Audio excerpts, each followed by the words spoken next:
Congressman Marcoleta's comment on VP Sara's articles of impeachment number 3. Pagka bribery, kaya ka nagbigay ng pera sa isang tao, lalong-lalo na meron siyang posisyon.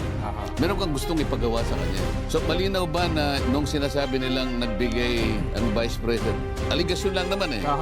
So, granting halimbawa, kunyari may nagbigay talaga. Specific ba na yung pera na yun ay para may gawin yung binigyan? Kasi dapat ganun eh. Kasi kung halimbawa nagbigay ka lang dahil sa gusto mong magbigay, wala ka naman pinagagawa sa kanila. Hindi bribery yun. Pero meron akong gustong pagawa mo na labag sa batas. Na bribery yun. Pero kung halimbawa Natuwa ka na. Nakatuwa sapagkat Bonus, gano'n. oo. Hindi bribery yun. Di ba? Bakit yung pag nagbibigay sila ng AKAP, akala mo ba yun ay lalong mas magano yun, di ba?